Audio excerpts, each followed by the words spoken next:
Hi guys, fella Espat here again, and that's the first week of the Premier League done, or weekend, sorry. I know we've got the Monday night football to go, but the majority of it is all done. And what a weekend it's been. I'm just going to do a little roundup on what's gone on. First of all, not going to shirk it. Yesterday's ACCA didn't go well. One of those. There was some strange results yesterday. Don't really know anyone who won a lot of money out of the bookies this weekend. Certainly a bookies weekend, but we'll go again next weekend.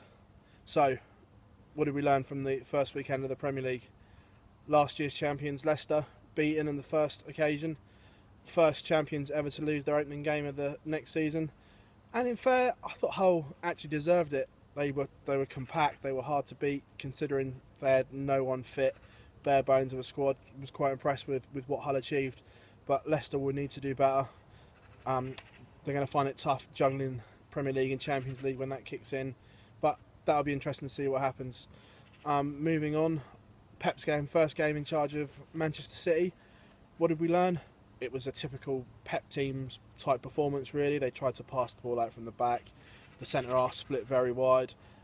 Disappointed, they had a lot of ball, but didn't really test Sunderland enough at the back, for me. For the attacking flair they had, I think they should have attacked Sunderland more in key areas. They passed for the sake of passing.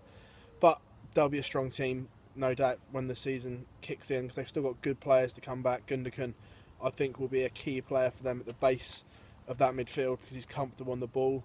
Joe Hart getting dropped. Is that his day's numbered now at City? It'll be interesting to see. My team, Tottenham, got a point at Everton, which I think is a good point, I have to say.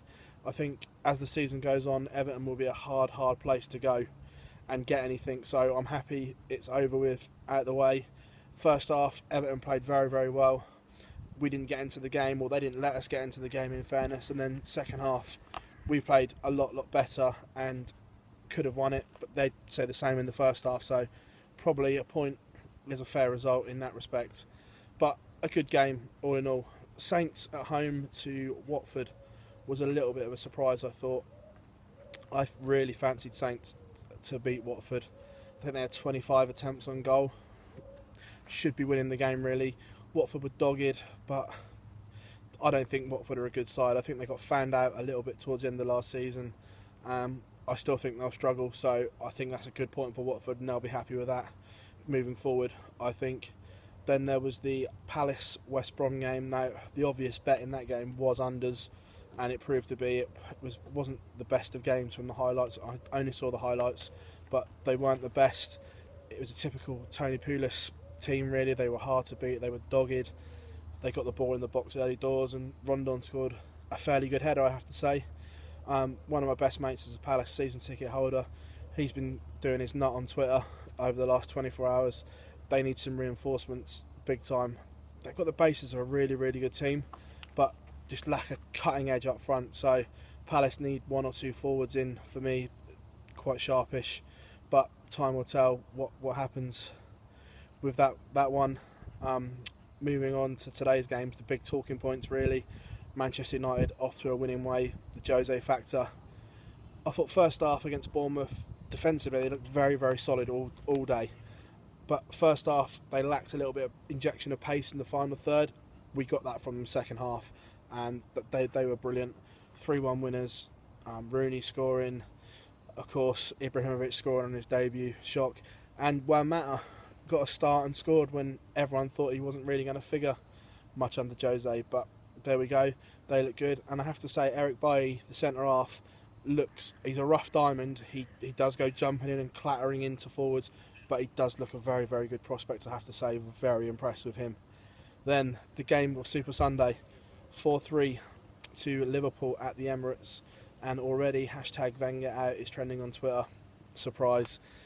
Arsenal for 46 minutes of the first half played very well, and then a moment of pure genius from Coutinho, curling free kick, put Liverpool level at half time when they probably didn't deserve to be, in all fairness, but that's football. Then second half we got a 20-minute blitz from Liverpool. They went 4-1 up.